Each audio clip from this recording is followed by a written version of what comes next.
जनसंवाद खबर में आपका स्वागत। मोदनगंज प्रखंड के कई इलाके में स्टेम बोरर का बढ़ रहा प्रकोप, धान पीले पड़कर छोटे हो रहे।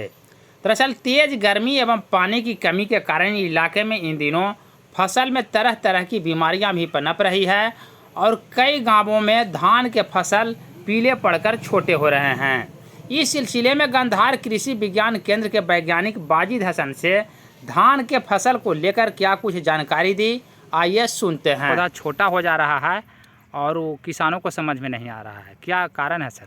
देखिए, अभी जो है इस साल जो देखा जा रहा है, एक तो धान की रोपाई थोड़ा लेट हुई है और मौसम गर्म बना हुआ है और पानी का आप देख रहे हैं औसत से 50% तक बारिश कम हो रहा है।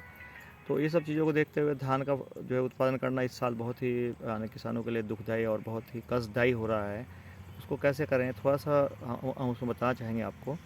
जैसे कि जो है जो धान हम लोग रोपा है उसको थोड़ा पानी की कमी लग रही है, तो पानी की कमी है तो ऐसी अवस्था में मरे ना, तो लाल ना हो, तो उसमें हम ये सलाह देंगे कि यूरिया तो किसान भाई दे ही रहे हैं, उसके साथ साथ आधा किलो प्रति कट्ठा पोटास का जो छिड़काव जरूर खेत में करें।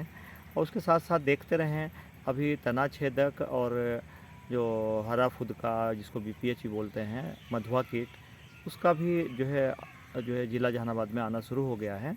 तो अगर मधुआ कीट का जो आपके खेतों में आक्रमण दिखाई दे, उसका पहचान यही है कि पूरे खेत में कहीं कहीं चटाई में 1 मीटर या 1.5 मीटर आपको स्टार्टिंग में दिखेगा, पौधा की जो है ऊंचाई थोड़ी कम हो जाती है, छोटा हो जाता है, बौना रह जाता है और उसमें बहुत सारे हरे हरे फूद के बैठे हुए मिलेंगे आपको। अगर ये स्थिति हो तो आप कोई भी सिस्टमिक फंजीसाइड, ये इंसेक्टिसाइड जैसे इमिडाक्लोप्रिड, थायामिथोक्साम जो है इनमें से लेके आधा ml या आधा ग्राम प्रति लीटर पानी का स्प्रे करेंगे तो आपको उससे जो है काफ़ी हद तक जो कम हो जाएगा। दूसरे अगर तना छेदक में यही है कि जो मेन गाभा धान का है वो सूखने की समस्या शुरू हो चुकी है कहीं कहीं, तो अगर वो हो रहा है तो उसमें भी आप उसमें फिप्रोनिल या कार्टा 4G इन दोनों में से इनको बालों मिला के 5 से 6 किलो प्रति बीघा जो है उसको छिड़काव कर देंगे तो काफ़ी हद तक उससे आपको बचत हो जाएगी। उसके साथ साथ जो है कोशिश करिए कि जो समय समय पानी देते रहिए, और जिन खेतों में पानी कंटिन्यू भरा हुआ है ये 1 महीना, ऐसे भी खेत कुछ हैं, तो उनमें कोशिश करिए एक बार पानी निकाल दीजिए, गीला सूखा करिए, तो उससे भी काफ़ी फसल को फ़ायदा होगा। ठीक है जी, तो ये किसान लोग अपनाएंगे तो उनको फ़ायदा मिल सकता है सर। आपका नाम सर?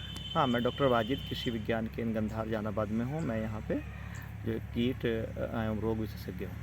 ठीक सर, ओके सर।